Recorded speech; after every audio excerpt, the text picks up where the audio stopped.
listening to the sweet sounds of the After Movie Diner. Support us at patreon.com/After Movie Diner. Or I'll punch you in the teats. Rate and review us on iTunes, Earthling. And now, here's your host, John Cross. Well. West side. Well. On the west side of Manhattan. On the east side of my balls. Hello, and welcome to the West Side. There is always a wind on the east side of my balls. Well, the east wind is the laziest Beware wind. the east wind. Well, it's the laziest wind. No, beware the east wind. It doesn't go around you, it goes right It through goes you. on my balls. It doesn't do that either. It doesn't, you sure? No, it I feel doesn't like it go. does a bit. It's the laziest wind. Are you sure it doesn't a bit? No, it doesn't. Like a bit. A tiny bit.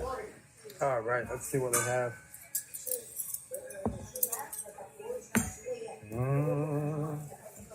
Huevos fritos dos cervezas. What they say about the east side. East What do wind. they say? About the east By wind. the east side? No, the east wind. I thought it was the west side. It's west side. West side, right. The east wind is the laziest wind. It doesn't go around you, it goes right through You just said that, yeah. Yeah, I know. But you keep talking over me, so I'm just making sure that people heard it. Anyway, hello and welcome to this week's episode. Why of don't you just the edit me out? Why don't you find some kind of an app, right, that you can wash the sound with, and it just removes my voice? Annoying tip. So it's like the podcast is just you going, and another thing about beans or whatever, whatever it is you say when I'm trying to talk over you. Another thing about beans. I'll give you one thing about beans, but after that I will start talking. Could I at least do the introduction to the show? No. No. So what your plan for this episode is Yeah. just to torpedo it so that it never starts and then it just ends. Yeah. But That's pretty much what I do all the time. here's a conundrum. Can it end if it never starts? Ooh, that's nundrums. That's nundrums. You know what I've done there? I have. You've nundrumed it. I've nundrumed. You've given it a right nundruming. I have. Hello and welcome to the After Movie Diner. And on this week's show, we are in the West Side West side. restaurant. Why do you keep saying it like that? Right? I mean, I know it like feels right. Yeah. But what's the Could you origin stop of the making feeling? all this noise with the menu? What's the origin of the You feeling? sound like you're wrestling Mothra Origin of the down to feeling. the floor You are so that the you can origin perform of the oral feeling. sex on Mothra. That's what it feels like you're doing. I don't think we would be able to. Is a Mothra a bird? Oh, I guess not. So I guess I could. Is Mothra a bird? No, I seen a lady moth. Oh. I It's thought- actually oral sex on a giant lady moth would presumably be easier than oral sex on a giant man moth. Yes, she is known. Were you not just watching the same movie? She's Yeah. known as the Queen of the Monsters. Like as if if you didn't come out of the movie realizing that Mothra is Queen of the Monsters, then what were you even doing there? Do you know what I mean? What was even the point No, of the $26 if at the end of it you don't realize that one of the monsters, one of the flying monsters, is the Queen of the Monsters? It's the Queen of the Queen of the fucking monsters. Queen mate. of the Monsters. They have baked potatoes. Oh, do they? Where's the baked potato? Baked potato specials are underneath salads on right hand side. You're on the sandwiches page, mate. You've got to go back. Go back. Go back. Go back. Back. There we go. I've got it. Baked potatoes. Baked potato special. Well, that's kind of interesting. I'm going to have a bacon and cheddar cheese baked potato. Baked potato. Baked potato. A baked potato. I might have a baked potato. Have a baked potato. Yes, you. I'm going to have a baked potato. I'm going to have a bacon, broccoli, and cheddar baked potato. You could give oral sex to Mothra because she is I could. lady, and I would not want to be caught by Godzilla, though. although I'm not sure that bugs, because she's sort of a giant like moth spider thing, because she shoots webs. The moth shoots webs. Like, are there moths Well, in okay, my so cupboard here's right now, shooting webs all over everything, getting Well, yeah, everything all no. webby and sticky? I don't know. What? Don't know. How much of it is based on, like the monsters of the Japanese movies? All of them. Yeah, So, that's exactly so what you. good. Very Thank you good. very So much. how are you? We're both doing baked potatoes. I'm going to do a baked potato with cheddar and bacon, please. And I'm going to do a baked potato with cheddar, bacon, and broccoli. It'd be dangerous. And can I have a cup of tea, English breakfast tea, with milk? Please. And I'm happy with water, so thank you. Thanks very much. Cheers, back time. So hello and welcome to the baked potato. Hello. We are discussing. Welcome to Baked Potato and Lizards. We're discussing Mothra's With your host. possible vagina. No, we're not discussing Mothra's vagina. Although we were for a moment. We were. But no, they all are based on. So the in original the old Toho. movies, then, does the moth shoot webs? That's the question. Yes, I think so. So there you go. That's your answer. The one that wasn't in this was the giant turtle Gamera. It's because, well, wasn't the turtle one of the monsters that like rose from the thingamajig, but didn't really Do anything? Yeah. Maybe. It wasn't the one in Germany. I think it was maybe it might have been the turtle. Oh, was Gamera taking a rest in Germany? Was it? Yeah. Apart from that, so yes, we went to see Godzilla. We did. If you haven't figured out by now, this is Godzilla, King of the Monsters. Godzilla, the podcast. King of the Monsters. The podcast. King of the Monsters. King of the podcast. Like, I think that's how it should have. It ended very dramatically, but I feel like it should have ended with Godzilla turning towards the camera, going, "King of the Monsters again," and like putting on a little. So crown. you're saying that the problem with Godzilla is it's not cockney enough.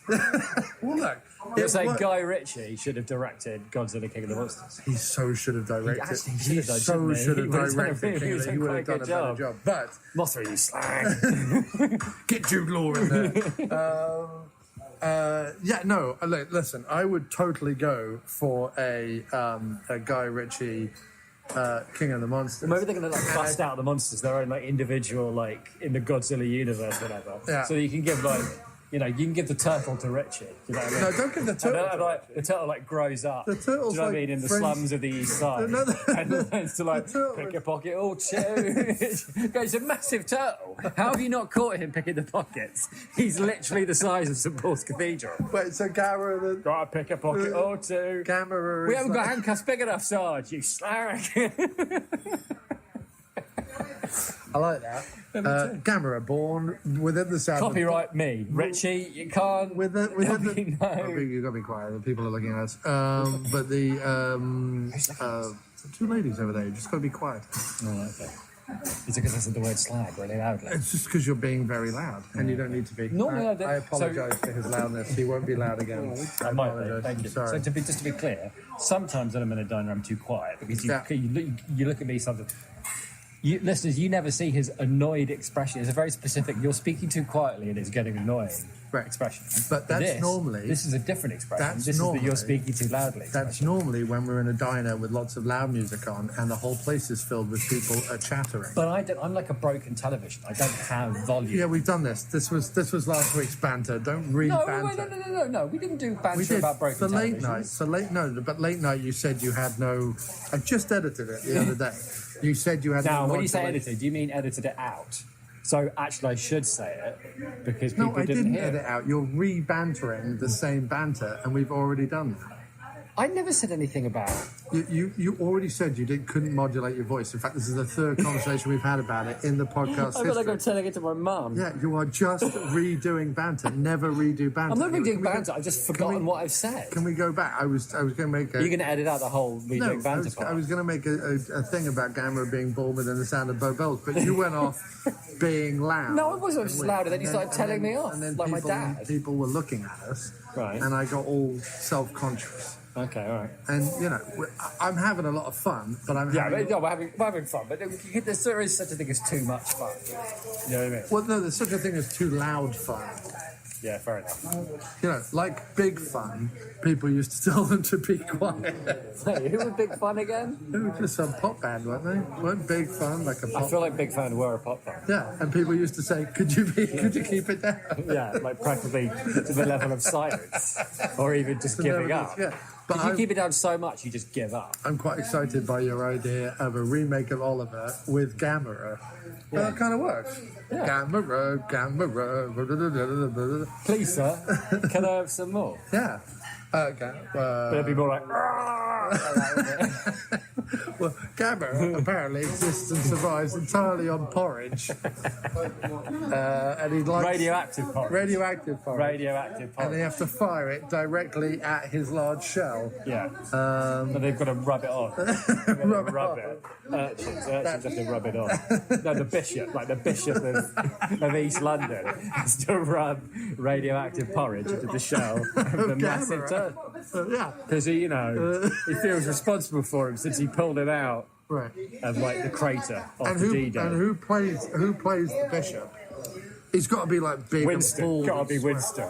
Really? Yeah, Ray Winston, but like bald Ray Winston. Bald Winston. Bald Winston. Yeah, I like that.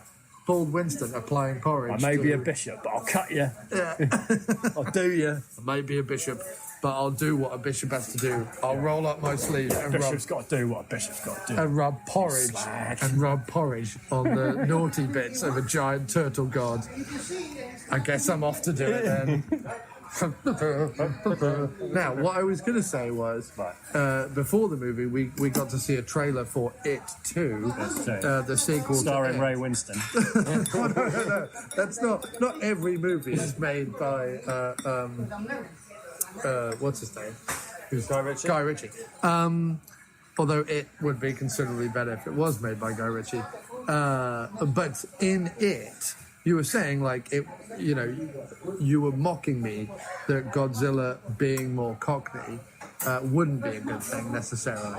And I didn't mock. No, but you said like, no oh, mocking. what you're saying is that but in it, right, they have Pennywise like come at the children with the like and doing like a wobbly dance. Oh, that was like, your at the inspiration thing. for the cockney thing. No, I'm just saying that was a mammoth hit, and everyone but me enjoyed it and thought it was super scary. That's true. even We though had a it meeting. wasn't. Everyone had a meeting. Everyone had a meeting, and they all We decided. were like, we all agree, right? John's not going to like it. Don't invite him in. No. But we all agree. It is good. No, it's not. Splendid. Look at that. Magic. Thank you very much. That's lovely. Mine's even bigger. Thank you. Well, yours would be. It has broccoli. Ooh. What? I just went to open the sour cream and it Oozed. It Oozed splooged on you. me. Right, okay. So here's the question. Hang on a second. All right, I'm sorry. Hang on a second. It's all right. So what I'm saying is to make Godzilla even more successful is to have him go at the screen. I don't think you should be in charge of anything. I'm not. If you produced any am- movies... I am not in charge of anything. The only thing that would be good about it is the eventual documentary that would come out when you're like 75 and living in Brighton or whatever. 75. And they go, we now turn, the South Park show starring Melvin Bragg's hologram or whatever. We turn to the brief but memorable 5-year career of John Cross in Hollywood, during which he managed to persuade them that Godzilla should end the multi-billion-dollar franchise by singing a Cockney song and doing a little dance. Now, if it worked for Pennywise the Clown, To which nobody had the balls to say, I don't. do you know what I really wanted to happen in this movie? You know when they went down to Atlantis that they never called Atlantis, but it was clearly Atlantis. And he was all like, "Oh, we're in a secret tunnel under the water, blah blah blah blah blah." Right. I wanted the Meg to show up. What, Statham? No, because in the shark. Meg, the Meg is in like a pocket of ocean deeper than the regular Same ocean. studio? Different studio. Different studio, I think. But wouldn't it be amazing if, like, the Meg swam past and it just panned over to a little submarine where Statham went, bloody megalodon. you slag. No, he has to say megalodon. Right. Right? So he's a bloody megalodon. And then it just went back to Godzilla King of the Monsters. I feel like that would be a bit of a jet to introduce Statham and a massive No, but shark. then he comes back for a sequel. How big is the shark? The shark would be much smaller than Godzilla, though. Yeah, but it's a giant prehistoric shark. It could fight the mammoth creature. I don't see that mammoth creature doing anything but lumbering about like a big furry thing. That's true. That's very true. I feel like people lying down a bit on the job, not being able to bring down a mammoth. Right? He's moving very slowly. Yeah. It's mostly meat. Can we not fire something into the middle of him? Just set fire to the hair, mate. Goes up like a tree. The After Movie Diner with John Cross will return right after this. On Van Dam Street in the pouring rain, they watched his window with eyes of flame. Inside, time was getting short. Cigarettes were being smoked to extinction. He violently wished not to have to go to the merry gentleman in the street below. Deep inside, he knew nobody chooses the hour of their damnation. He looked at his dog asleep on the bed and softly scratched its dreaming head. Deep inside, it was shouting down the moon in a war of attrition. But it stirred as he quietly dragged his shadow down the stairs that sagged. Inside, his dog put its face to the window and bared teeth that shone like salvation. The tumbling glass flickered eyes of flame on Van Dam Street in the pouring rain.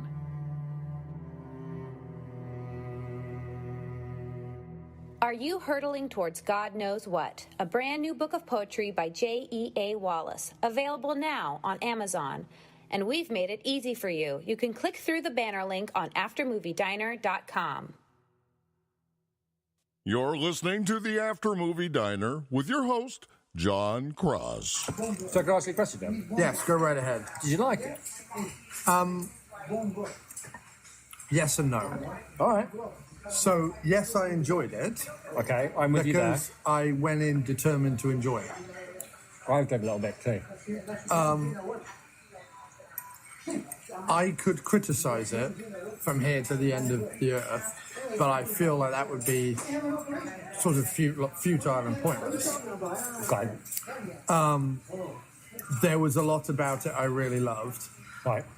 and it tickled me no end. It was very tickly. The few bits where, for such a big budget film, it was such a shonky B movie. The big problem, and I think we're going to have this problem Every time we go to see anything at the AMC that costs more than $5 million? No, I think the big problem is, with these movies, and because they're CGI, and because they're not a man in a suit, and because it's a CGI. You mean specifically Godzilla movies? Yeah, these big monster movies. Right. The big problem is the inclination is to like throw everything at the screen, right? But I also feel like to animate a really successful monster fight would like almost take too long. So do you know what I mean? So No. the way they do it is Right. They're like, let's throw dust, let's throw rain, let's throw fire, let's throw debris, so even on the IMAX, and we went to see this on IMAX, It's about the biggest screen possible. So there was no like, wait, what's going on over there? Because literally it was the size of a building. Right. There were too many occasions where I was like, wait, I can't see what's going on. And it bothered me because look, the charm of the old Godzilla films, especially once you get into like the 70s ones, right, is that it's two dudes, right, in suits fighting on like a scale model of a city, right? And while it is clunky and cheesy, obviously, you can at least see and feel what's going on, right? And I think the real shame with this one was and it's a criticism that they leveled on the 2014 movie as well, which I watched last night, is that they established Godzilla very well. They established the rises and falls, which he has several times through the movie, which, by the way, is a tradition in these kaiju movies anyway. That's always happening. He's always like, being knocked down and getting back up again. Right, like Chumbawamba. A lot like Chumbawamba. Right. It's weird you bring that up because we're all thinking it. We're all thinking it. But I think the problem is that I want to feel those hero moments more. Yeah, that's fair. And I think that I would feel those hero moments more if I could see those hero moments more. Now, to that end, though, with each fight, the director at least remembered to have a couple in each fight epic wide shots. Yeah. And they were hands down my favorite thing about the film. Right? Was like Hydra on one end, or Monster Zero as they called it in this one, Godzilla on the other, City in the middle, Godzilla snorts, Hydra screams, and then there's like the run towards each other thing. Like, I love that. I will never get tired of watching that. Put that in the film a million times and I'm happy. Right. And he did bother to make sure that there was some genuinely epically beautiful wide shots that conjured up my earliest cinematic memory. Oh, wow. My earliest ever cinematic memory is seeing Fantasia when it was re-released in the early 80s as a very, very young child, like probably 3 years old, something like that. And seeing... You remember that? Well, because I remember epically looking up at the screen when they have the Night on Bald Mountain bit with the big demon comes out the top of the mountain and spreads its wings and everything like that. And instead of being scared, being like in awe. Just like I can picture it was at the Hazemere Cinema before it was closed down a long time ago. Yeah. But at the Hazemere Cinema... Where I saw Jungle Book. Yeah. That's my first movie I ever saw. And that bit with Hydra on top of the mountain in Mexico was really reminiscent of that. And I thought there was a few tableaus they did like that in this movie that were truly beautiful and truly epic. I would say that there is sadly too much of the shaky cam, debris, wind, rain, whatever, purely in an effort to be like, well, people expect a certain level of CGI. They expect a certain level from the special effects these days. Right. And there's been so many movies with the destructo porn, with all the buildings coming down and all the whatever, that I feel like these animators can do it in their sleep. But I think it's... And you know, obviously, like wherever the Hydra goes, it brings with it a big storm because but I kind of wish it didn't. I kind of wish someone just turned the lights on, stopped looking at Kyle Chandler desperately trying to grimace, and while the casting directors go, "What, was Dennis Quaid really busy?" And then I like Chandler. No, I love Chandler too. But I think he did the best he could with what he was given. He did very much the best he could, but there were moments where I thought if he clenched any more, he might prolapse. It is an odd choice. He was doing a lot of clenching. Yeah. But no, so, there's the old argument of very messy CGI, lots of crap being thrown at the screen, too much attention on the human characters, blah, blah, blah, blah, blah. But, to be honest, if I went on about that, I would just be parrot-fashioning a lot of what's already been said about these movies in general. One of the things I loved about King Kong Skull Island is the last battle, more between Kong and the lizard creature, more or less takes place in daylight, in wide shot, and you can kind of see everything that's going on. And it was one of the things that I genuinely loved about it. It's like I had the same feeling towards Jurassic World as I did towards King Kong Skull Island, which is balls to all these human characters. And not because for example, in this one, Godzilla King of the Monsters, I much preferred the human story, all the stuff that was going on. I did not mind that at all. In Kong Skull Island and Jurassic World, couldn't give a bollocks, mate. Could not give two shits about Hiddleston and Brie Larson in Kong, and I couldn't give a wank about Chris Pratt.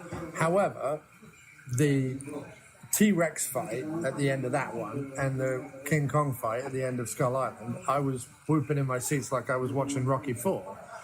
And that's kind of what I want from these films, is I want a Rocky IV moment. And there was lots and lots of opportunity in Godzilla King of the Monsters for that moment. And not that it doesn't deliver, but it just doesn't. Well, I know what you mean. It kept like almost, it kept cutting away. It was more like, well, we've got to have like 4 fights between Godzilla and the 3-headed thingamajig, right? Monster Zero. And rather than like give it all away, we can't just have one big fight and then like some human stuff and then another big fight. So we've got to like break it up and cut away. And I felt like it was trying to do the thing that the first one did that I thought really, really well. The first Godzilla movie. It just had like bits of the monsters and like a corner of like a leg or something. Right. And it was all like shot from like the ground, where like what people would actually see. And the only time you got to see them was at the end in the big fight when they were going at it. And they were running each other and got tearing to pieces and all the rest of it. And that was just like, right, here you go, here's your fucking fight. And it was, you know, whatever, like 20 minutes of the movie. Just the end of the movie was them going at it with all that, like you say, that Rocky IV stuff. And I thought there were bits, and I know, I think you and I disagree about the first Godzilla movie, but I fucking loved the first Godzilla movie. And the bits in it that took my breath away, they were like the shots. So when the guys jump out the plane, Yeah, like, I just found falling it through very. the cloud with the voice going. Brrr. I thought it was fucking aces. But then, you know, there were so many bits in this. Like, I loved every time Godzilla came, there was like all that stuff. It's like, Right. that's brilliant. More of that, please. Yeah. It's Well, just because like, all that I is feel like from it's the stuff that original. you just, yeah. All the, like you said, all the stuff that they were like, let's take it from the original because that's fun. Like, those movies are fun. Yeah. And let's do that, but let's just turn that up to, you know, 11, right? Yeah. And throw some money at it. That's our fucking movie, which I would have been all for. But I don't know that. Does Godzilla keep fighting the same monster in those movies, or does? No, all different ones. No. But I just mean in the movie itself, does he have like 4 fights with the same monster? Yeah, if that's what the film is. I mean, there's 30 sequels. I haven't seen them all. Right. I just wanted because I found that a bit annoying that it was just him, and any time he won because like he's been gamed in some way. Like, oh, now he's like super nuclear or I don't know, whatever. But and I know it's bollocks, and I'm happy. I'm happy with any old like, oh, we pressed the magic button, and now he's got, you know, nukes for teeth or whatever, right? I don't give a shit. He should have had nukes for two. Right, I don't give a shit. But it just, I don't know. That Rocky IV moment is like, I don't know, like he remembered something. In Rocky IV, Right. like how he ends up defeating the guy, Right. is usually not because of like magic, you know, magic beans or whatever, right? It's because he remembered something or he reached inside himself or whatever, and that's fine. Like, he's a human, and that's a little, you know, you can't have a flashback of Godzilla like talking to his dad or something. Do you know what I mean? No, you could have done it. But there's got to be something. I would have where, done it. I would you have know, done it, Jim. I would have given you that moment. I just think you could have locked a screenwriter in a room and go, come up with a human reason why he triumphs over, because it's like, oh, it's the human voices merged with the fucking monsters or whatever bollocks that was, and our magic, you know, talking box or whatever. Like, Right. Jesus, this is some seriously lame screenwriting. People, like, you know. Anyway, that's all fine, because it's all bollocks. I've got no problem with that. But just something that means when he gets, you know, when he gets up, just like you're saying, when he gets up off the canvas Right. in the last thing, when all seems lost, you know, he remembers that, you know, when his dad told him, never give up in a city full of rubble, son. Right. Never give up, you know. Well, also- always pick up the clock tower and belt them, you know, the family jewels, son. The family jewels. Whatever, right? Right. But Something. I think that there was definitely too much. He's out. No, he's back up again. And there were also too many of those manufactured moments where, oh, the Hydra's just about to destroy an entire city, but don't worry, Godzilla's behind him. Like, Yeah. I get it. It's a total trope, but you just lose the impact of it the third time. Yes, I know. I agree with you. Actually, I The think, fourth time, I think the you're fifth right. time, If you've I got just- 17 movies to choose from, just pick one great trope from each movie, Right. and then, you know, make sure that when that trope comes, it's like the best moment for that trope. And listen. Not, oh no, she threw the magic box away for no reason in the stadium that I don't understand why she's there. What the fuck is going on? Well, because Fenway Park, mate, what you don't know about it is if you plug a magic MacGuffin box into Fenway Park, into its PA it system. broadcasts around the entire globe, mate. Out of old megaphone style. From the 70s. From the 70s. At best, those loudspeakers of the 70s. From the 70s, mate. That, what you don't understand, is in China. Where are we going to have our bunker? our bunker that we're going to hide out. Make sure that our bunker is within walking distance of something that could catastrophically ruin our plans. You know, should that be required? There was... And also, they kind of implied that her batshit scheme. She'd sat down with her daughter and go, so here's my batshit scheme. She's like, dear Dad, I'm worried about Mum. And what they don't tell you is that she's worried about her mum because her mum's plan is to destroy the world. But so wait, had she finished that email in the first 30 seconds, would none of this have happened? Maybe. Would have Chandler shown up and been like, I was photographing wolves and you stopped me. I was listening to wolves eating. Why were you listening to wolves eating? Is that going to become relevant later? I thought he was later on he's going to hear Godzilla and go, he's hungry. He's having a wolf moment, I can tell. No, don't worry, mate. I'll be all right. I speak wolf. You know, that was going to be a thing. So, yeah, that was all a bit bollocks. I mean, it was all, to be fair, it was all a bit bollocks. But you're right, I didn't mind because there was enough, actually, that was pretty funny moments, usually with Bradley Whitford. Oh, Bradley Whitford is so good. Just make him the main guy. Yeah, without him, it would get pretty annoying. Because even Watanabe, he's usually amazing badly, was a bit like... Who? Charles... Ken... I'm not going to pronounce his name. Ken Watanabe? Yes. Yeah. Even he was like... It was like, hey, can we give him the most cliched lines? Is there a cliche line that we can give him? You know, give it to Ken. The screenwriters have come up with 5 more cliche lines. Ken, wake up. Ken, give him a kick. No, don't make me say it. Don't make me say it. Also, stop putting the guy from the Verizon ads into things. I just want to punch him in the face. Yeah, that was a weird choice. I mean, I get it. They're going with... No, when you have Bradley Whitford as your comic relief, don't put in, nerdy, dweeby, beardy Verizon guy. I just want to punch him. Also, I said this last time, I forget what movie we were talking about, where the villain's plot was, villain plot A plus villain plot C. There was a load of old bollocks. But what was it we were talking about? What was the last big... Oh, Detective Pikachu. Oh, yeah. And we were saying that, the big problem is that with everything trying to compete with everything, villain plots are short on the ground, and they're just recycling them. Yeah. But I can't, my heart actually sank when Farmiga started going on about her big villain plot. Oh, no.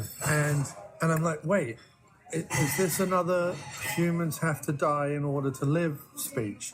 I think I've seen 6 of those this season already. This season, this year. Yeah. Not even spread out over the last 5 years. I'd give them that. Yeah. This year alone, I can count on one hand how many times I've seen that fucking villain plot. Yeah. Also...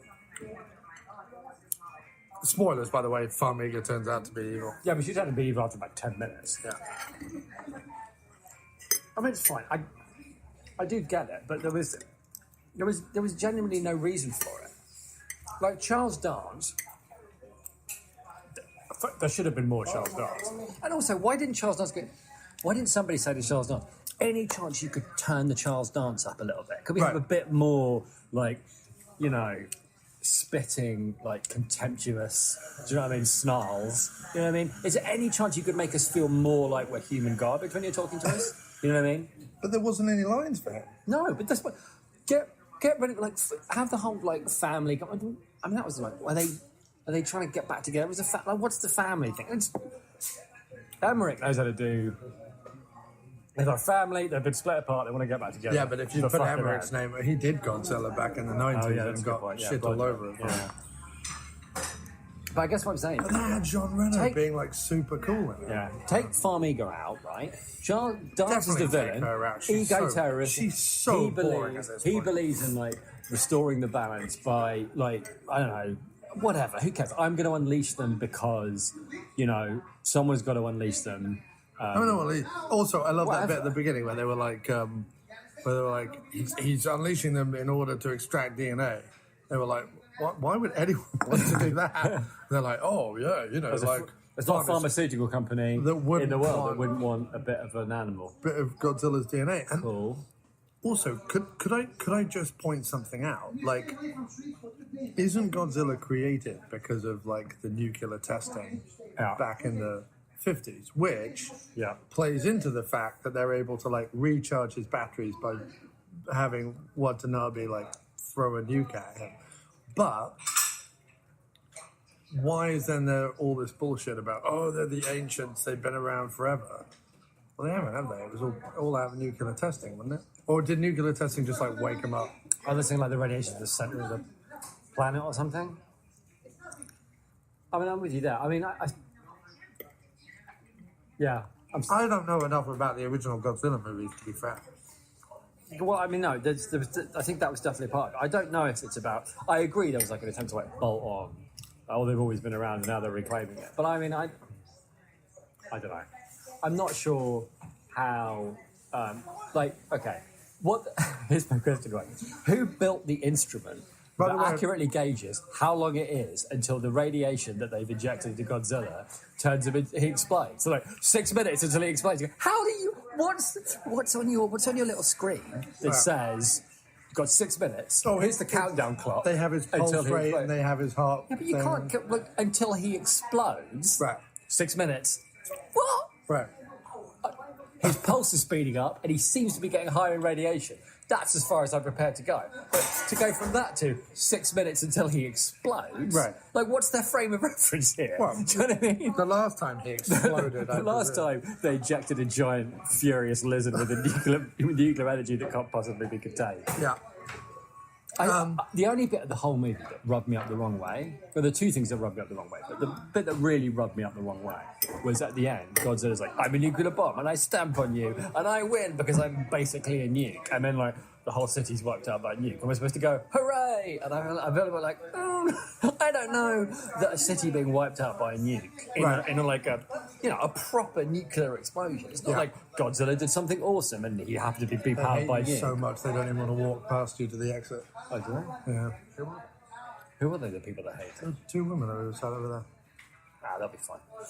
They'll have something to talk about. They can post about it or blog about it or whatever. Do people still blog? I don't know. I don't know, do they? What I found hilarious, deeply hilarious, at one point... Did it make you feel weird? Because it did make me feel weird. What, about the city blowing up? No. Just the whole, like, he's a nuclear bomb and nuclear bombs are... Basically, nuclear bombs are awesome. Yeah, I know, but like... Which I feel like is a bit of the opposite message to what the original Godzilla movie all of the humans were all sat there while, like, radiation and nuclear debris and bits of buildings and cars were flying past them, and they all seemed fine. That's true. When he, like, careered back into the... after being dropped, and he landed, and then they all stood there, and they weren't that far away, and they had a massive wind of debris, and they all just went, oh, that's a bit breezy. Yeah, a bit breezy. Bit breezy. Bit breezy tonight in Boston. Bit breezy. Yeah. What? Tonight in Boston, a chance of massive building debris flying at your face. Lizard-related wind. Lizard wind. So this was my thing, is that it would be super easy to be, like, cynical and negative about it. No, I get it. There's a ton of... I'm really, really, really glad we saw it in the IMAX. Me too. This is not an airplane movie. No, not at all. There's a ton of, like, there's a ton of, like, writing errors in this. It's generic as all get out. Yeah. Which, again, at the beginning I didn't mind so much because I did feel like... But I will tell you this. It's like old-fashioned. It's a fuck's like more fun than the first one, I felt. It's certainly more my speed than the first one. I didn't mind Chandler. I loved Whitford. Farmiga needs to find another setting. Dance wasn't dance enough. Your lady out of Stranger Things, Millie Bobby Brown. Is that her name? That's her name. A Millie Bobby Brown. Millie Bobby Brown. Millie Bobby Brown. She's great. She's like a Natalie Portman Mark II, isn't she?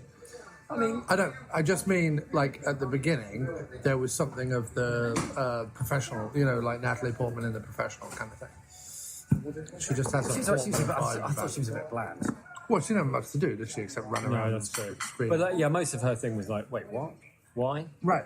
But it was How? all that. Like, again, it's one of those films, like, if you started to pull at the inconsistency thread, the entire Godzilla right. sweater would unravel. You're right. I did really, really enjoy it. And all of the stuff that was, like you say, really generic, actually, I kind of liked because it reminded me of what I was watching. You know? Wait, and there was bits. There weren't like long bits where people were like sitting in rooms going, the trouble is, we're not connected to the earth. I don't know, some bollocks. No, but what I also liked was, what I liked about watching it was that I didn't, it didn't bother me, or I didn't get distracted by the fact that it made huge leaps as to where everyone was at any given time. I mean, at one point they were in Antarctica, then they were in Venezuela, then they were in Mexico, then they were in Boston, and all within the space of a few minutes. And Kyle Chandler seemed to be like, I need to get on that boat and then jump onto that thing and get into the submarine and move that. And they were like, he's fine, he's in charge. Because he knows what wolves are saying. When wolves... Why is he... We are the army, right? Why is some wolf whisperer ordering us around? So what the fuck is this? Yeah, that was... No, I won't drop the helicopter. No, but wait. He does have a jacket that he clearly bought in an army thrift store. Yeah, that's so true. that does... that. And look at him grimacing, and look at his 4-day stubble. Clearly, he's the guy we're going to follow. Yeah.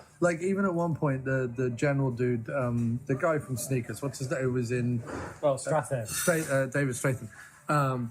He shows up, and he's all like, we've got this thing, and we're doing this thing. Don't worry, we blah, fired blah, a blah, magical blah, blah. missile. Yeah, and then... It'll definitely work. Sorry, mate, this is like an hour into the movie. It's not going to work. It's not going to work.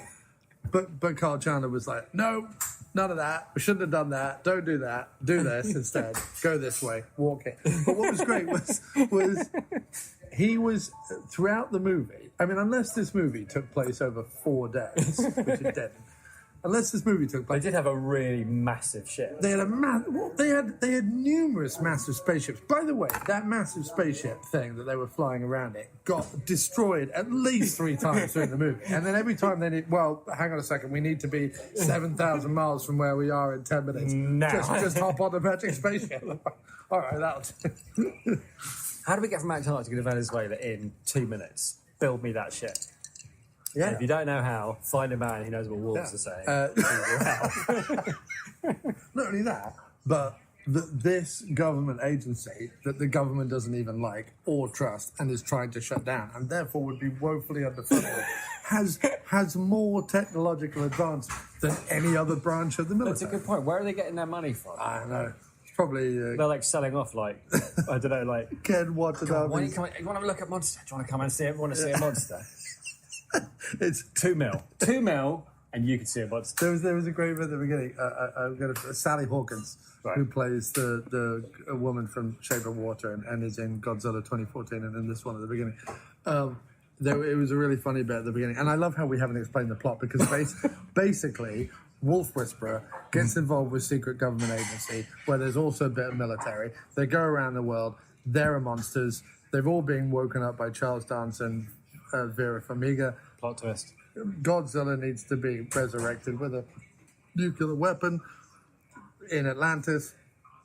He comes back, he fights things, and that's the plot. It really doesn't matter. No, except that the 3-headed dragon is from space. Yeah, it is from space, can regrow heads. Yeah, because massive mammoths and turtles, Godzilla, that's fine. Right.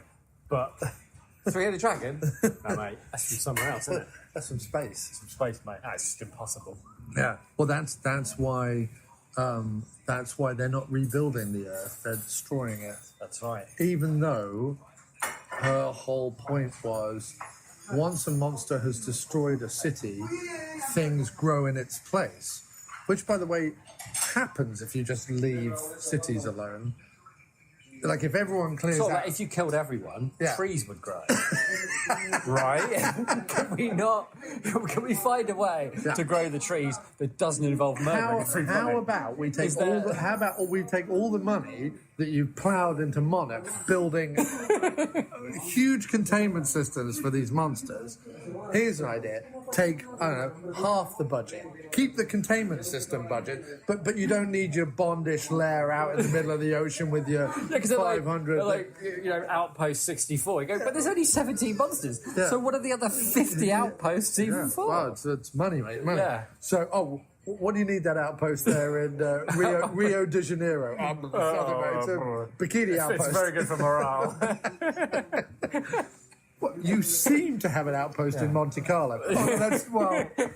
What you have to understand is... You only seem to go to the New Orleans outpost around Mardi Gras. Is that coincidence at all? And the Kentucky one around Derby? And this one, just next to the Lord's cricket ground, seems to take place around the Ashes. That's very weird. That's weird, that is. Wait, why do you have 17 outposts in the Mediterranean alone? Well, we need those. They're very important. Very important.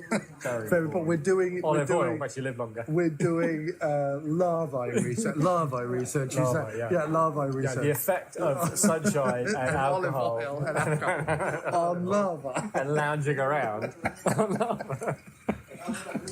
Yeah, being part of Monarch is a pretty sweet deal because also, like, if the American government go, what are you doing? You go, none of your business. Jog on. And apparently that's cool.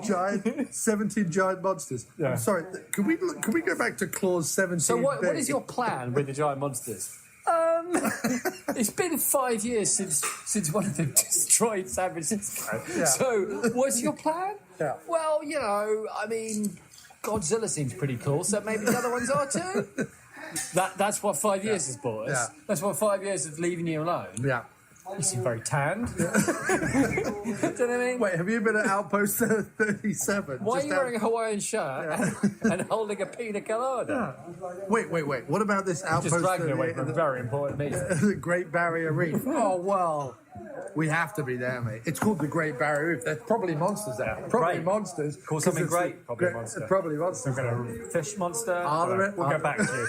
Give us another 5 years, maybe 10. We found a slightly... There's definitely monsters. Yeah. Just keep giving us the money. We found some pretty pissed off dolphins. Does that count? Just stop asking questions and keep giving us the money. But what I'm saying is, if Monarch took 50% of their money, maybe cut a couple of the more luxurious outposts. Do all the swimming pools need to be heated?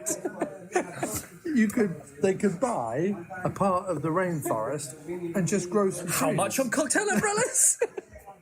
The budget for cocktail umbrellas alone. They are nuke-tipped cocktail umbrellas. They are nuke-tipped. We're reasonably sure that if you hold them over your head, they will stop monster-related fire. They will stop. Will they? Hasn't been tested in the field, but the experiments are very promising. It has been tested on the beach. Yes, on the beach. Not in the field, but on the beach. In the sun's rays, they're fucking unstoppable.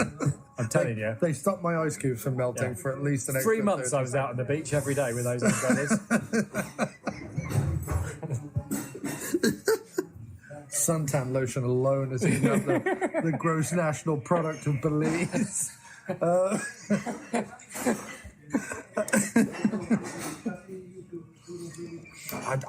don't think that we don't mention Outpost 83 in the Maldives.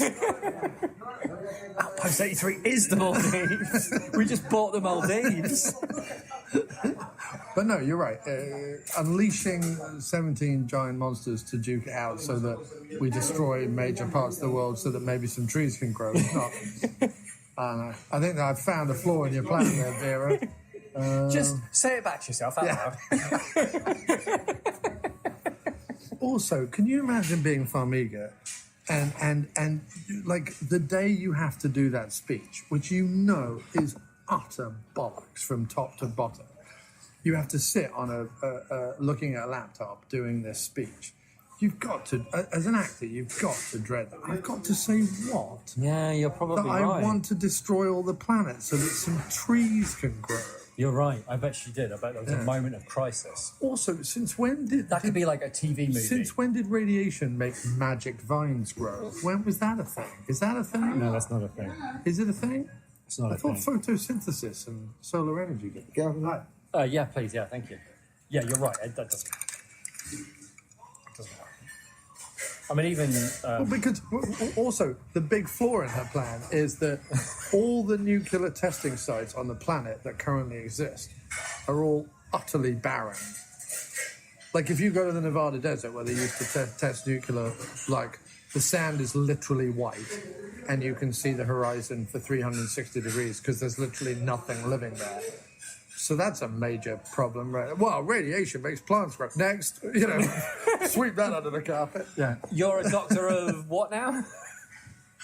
I'm a doctor of building magic boxes that talk to monsters. So if I can do that, I can do fucking anything. I was sad to see Mothra go. That was very sad for me. Is Mothra dead? Yeah. Her little, when she was killed, her little, like, magic dust woke Godzilla back up again. Well, not really. If that had been a thing, that would have been something, but it didn't... It did, because he all glowed red when it all floated down. Oh, I thought it was more, he was like a bit sad, and then she drove away and he got up. But I guess it was kind of that. I think it was the magic Mothra dust. I mean, that could have been the human Rocky IV moment. Like that, if like Mothra with its like last bit of strength would like hold him to his feet or something. Yeah, but not like sprayed him with magic. It was very. But she was queen of the monsters, and as that intuitive army general, who's the other guy who was like the African American guy with the beard. Yeah, who was like he was good. Yeah, whatever. Yeah. He was good. But he was also everywhere at once. Like they went, we got to evacuate Mexico, and there he was evacuating Mexico. And I'm like, wait, wasn't he just on the ship? Like, how did he get to? Well, they put him in the magic thing that got him to Mexico. Well, we've got the magic ship that takes you from Antarctica to Venezuela in 5 minutes. There's a smaller magic ship that will take you from Venezuela to Mexico in 30 seconds. Could you go there and evacuate the entire thing into one helicopter? We could probably do that. Sure. Kids in here. You flew in to a town of 12,000. They got 5 kids. Maybe because we didn't actually see those kids. Well, we saw them run out and then go somewhere. That's true. On the ship. They're probably somewhere like pushing all the buttons, but erasing all of Bradley Whitford's recordings. Probably why he drinks. Yeah, probably. He was good. I didn't mind. You're right, because I didn't really mind the plot holes, because every time there was a thing, it was like, wait, what? How did they get there or whatever? Yeah. I'm thinking, that's fine. They could have put a scene in where it's like, right, I'm going to leave the ship now. I'm off to Mexico. Water my cactuses. I'll be back in an hour, right? And then it was like, do. Like, you know what I mean? He's on a bus, whatever. Yeah. Probably, do you want to speed up, mate? Because the moth is, you know what I mean, going out the mountain. The dragon is coming down. Yeah. And then he gets, so they go, right then, time to get me some, like, that would have been fine, but I'd have been like, we could have spent that time. Also, everything was like, it's 2 minutes before this happens. It's 4 minutes before this happens. It's totally like random. Someone's like in charge of, look, listen, just if you don't know, tell them it's 6 minutes. Yeah. 6 minutes. The thing that really made me very happy. So in You Only Live Twice with like Blofeld's volcano lair.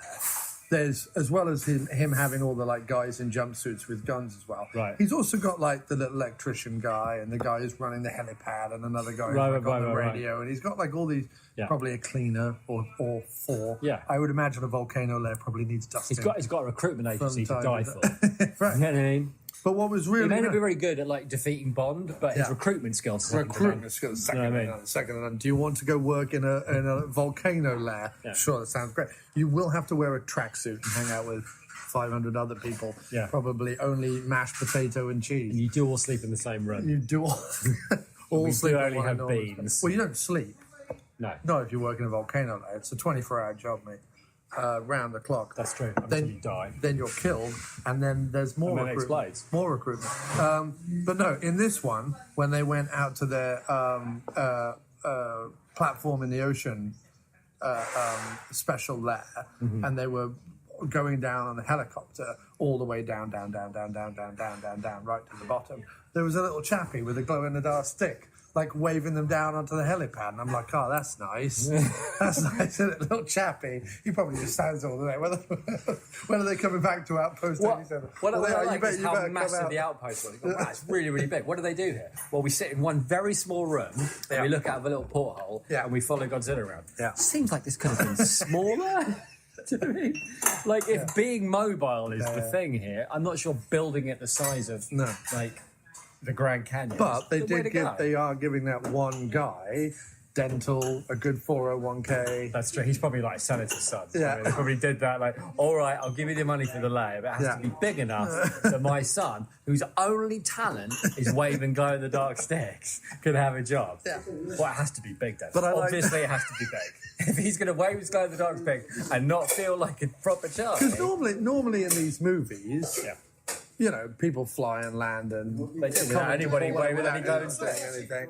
You know, ships come into port, no one's there. Like, it's all just happening. Yeah, exactly. But in this one, some actor was hired to go on a green screen and wave a little thing around. You're right. You're right. And they could, if they'd left him out, I don't feel like there would have been too much uproar. Oh, no. I looked. You know what I mean? The rest of the thing, they landed the helicopters with no problem at all. It was just that one outpost needed that guy. And he's like, wait, why do I not get to go to Outpost 42 in the Mediterranean? Oh, no, you have to start here in the middle of the Pacific and then build up to the more cushy assignments.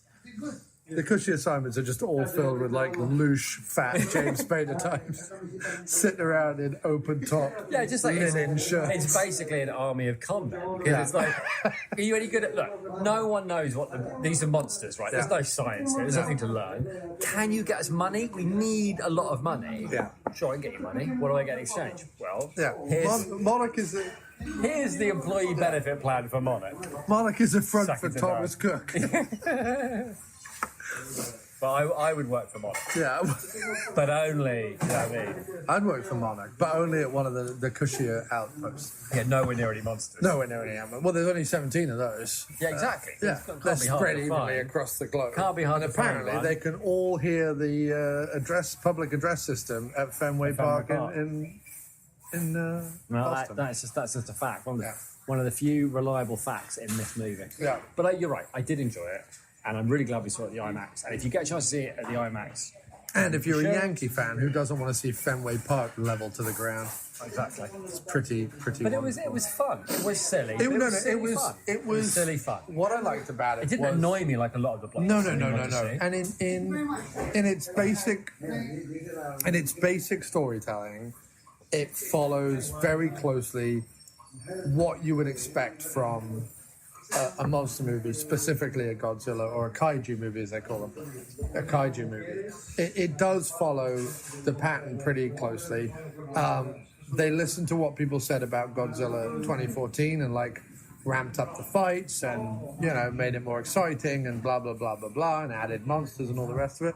And I just think, you know, they haven't had time to do 17 movies of all the different monsters. You know, they've had to pick Godzilla, in this case, let's say, being the Iron Man of the franchise, and they've just run with it because, you know, with the Dark Universe, the one where they were trying to do like the Mummy and Dracula and all that when that like spectacularly went tits up, producers around Hollywood must have been like, fuck. We've got like all these monster movies planned. Like, this better be good. You know, Pacific Rim 2, I don't think did anything, did it? No, I don't think so. I think the Meg doing any money was a huge surprise to everybody. Because who saw that? Well, that's probably right, because like Jurassic World, the Meg, like stuff like that, like clearly monster movies. Because people go to these things, like people go to the cinema nowadays for spectacle. Like, that's what they go for. Right.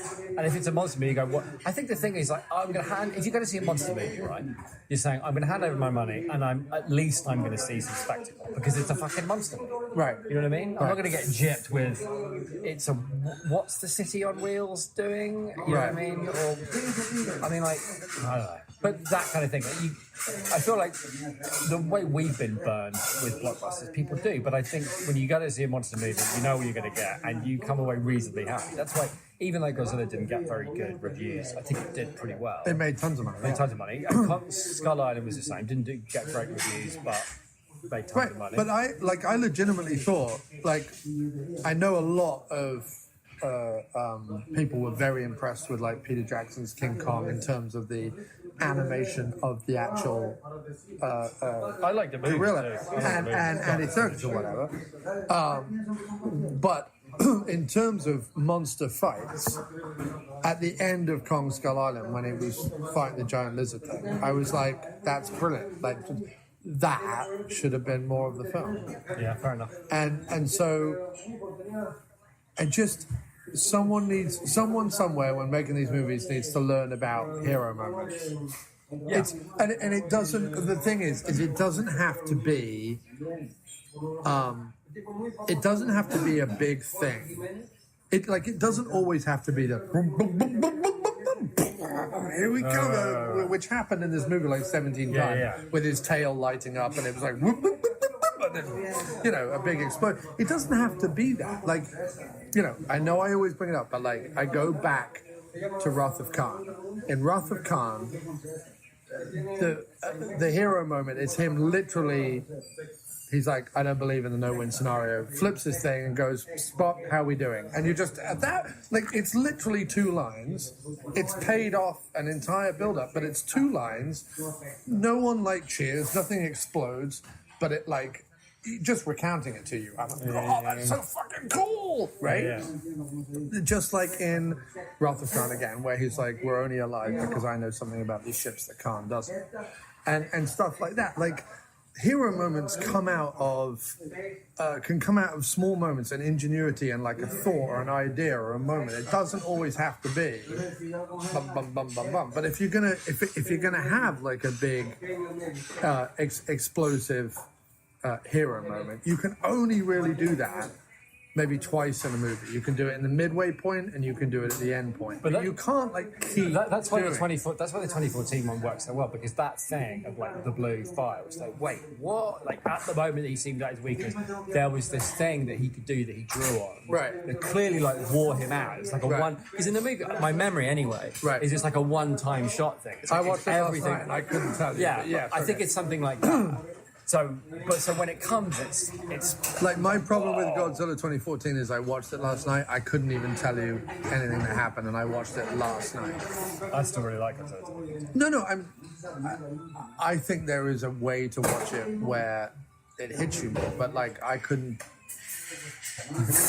All I remember is like Bryan Cranston is woefully miscast in this film. That was my feeling. Yeah. No, I thought he was okay. They've decided that the leading male character in these movies talks like this, and everything's very gruff and and I've got to make grimacing faces and Marty, like everyone's got to be like that, and so Cranston just seems. It's weird because it's like what they're doing. It seems like it's like we can buy cheap charisma for these movies by importing great actors from TV, but I'm not sure that TV charisma is the same as movie charisma. No, look, don't get me wrong. Like Chandler is great, but you need the reason why. I feel like you need like a big. Is it Watanabe? Watanabe? How is it pronounced? I think it's Ken Watanabe. Okay.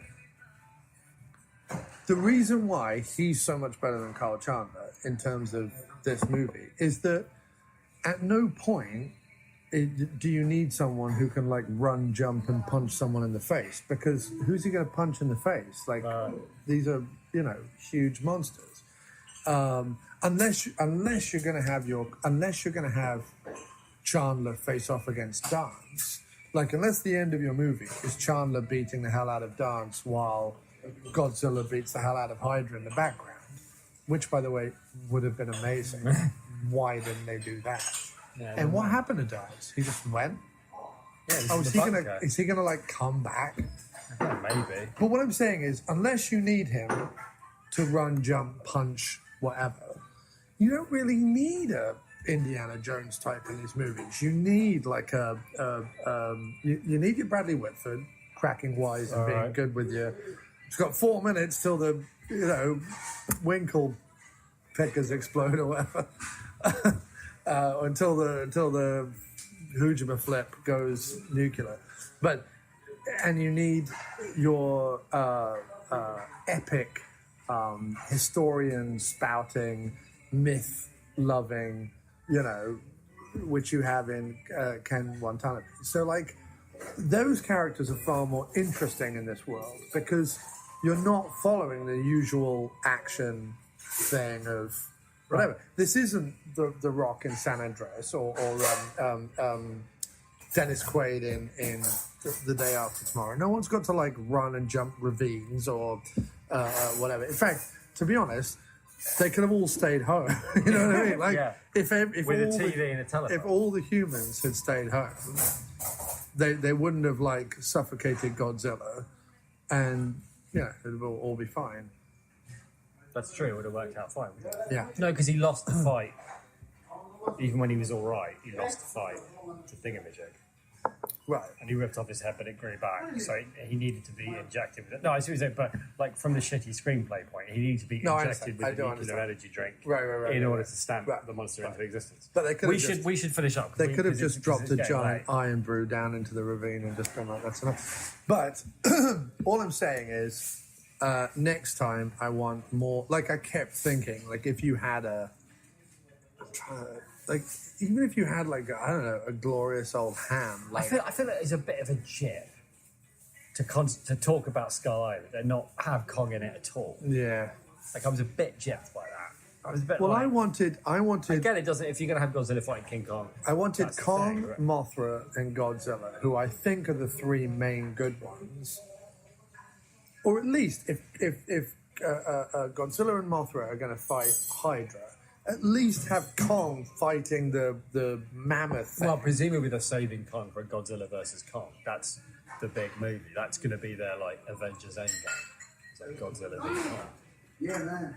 Yeah, but you can't kill either of them because you need endless... No, but it's going to be like Freddy versus Jason, isn't it? They're going to like fight a bit, and then they'll realise that actually they've got to team up against whatever other like space monster. Fell out of the sky. Well, all the others still exist. All the other... Well, then they'll all be, like, turned bad by Charles Dance, because Charles Dance will get hold of the magic box, and he'll tell them, He'll play you hate lizards and monkeys. Yeah. Right? And then they'll go, we hate lizards and monkeys. He'll play them endless Miley Cyrus songs, and they'll just get angry and annoyed and want to kill things. I don't think they're you. Like, they might like Miley Cyrus. No. Giant mammoth creatures and whatever. I agree that you and the giant mammoth creature have more in common than other human beings have in common with the giant mammoth. Yeah. That's true. Or they'll play them like endless... who's that? That's my favourite thing about Mars Attacks is when they play them that like crooning country and western singer and it makes all the heads explode. But they should do something like that. Get some pop thing. Again, I just don't see a future for you in big budget Hollywood production. And Cockney sing-alongs win the day. Yeah. And with that, we've written the best Godzilla movie, and Guy Ritchie's going to direct it. Coming at 2025. 2025, produced by John Cross, his first and only credit.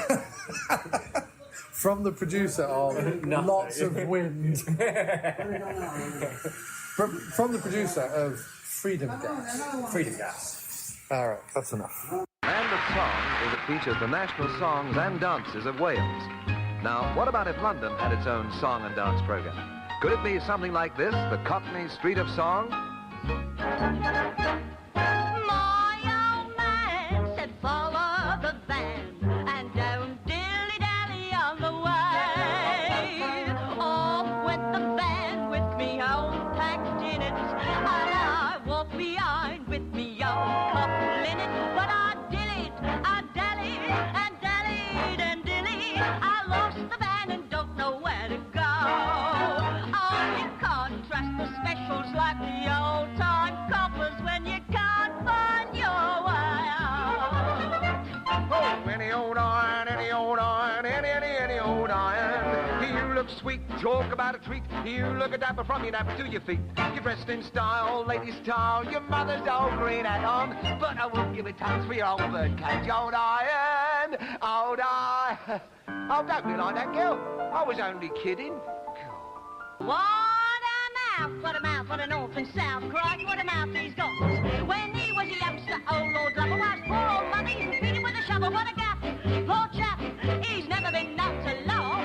For if he did, it's a penny to a quid that his taste had fallen off. What a mouth, what a north and south. Cried, what a mouth he's got. That Coleman, an old short-sighted fella, saw his mouth wide open, he took it for a seller and he shot the lot right into his mouth, no joke.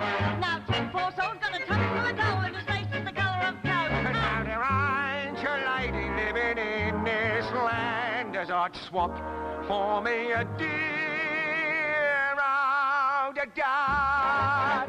Who were you with last night? Did you say who was I with last night? Oh, well, it wasn't your sister and it wasn't your mom. Who were you with last night? You mean out in the pale moonlight? I do. How were you gonna tell your missus when you got home who you were with last night? Well, I was at a ding-dong down dear old Brixton Way. Oh, Mother Brown, the pearly queen, was over yesterday. Oh, what a celebration, was really la-di-da. Until they rolled the carpet up and said, now come on, Ma. Oh, and lift up Mother Brown, and lift up Mother Brown. Come to the table you must go, E-I-E-I-E-I-O. If I catch you bending, I'll saw your legs right off. Oh, knees up, don't get the breeze up, knees up, Mother Brown. Woo!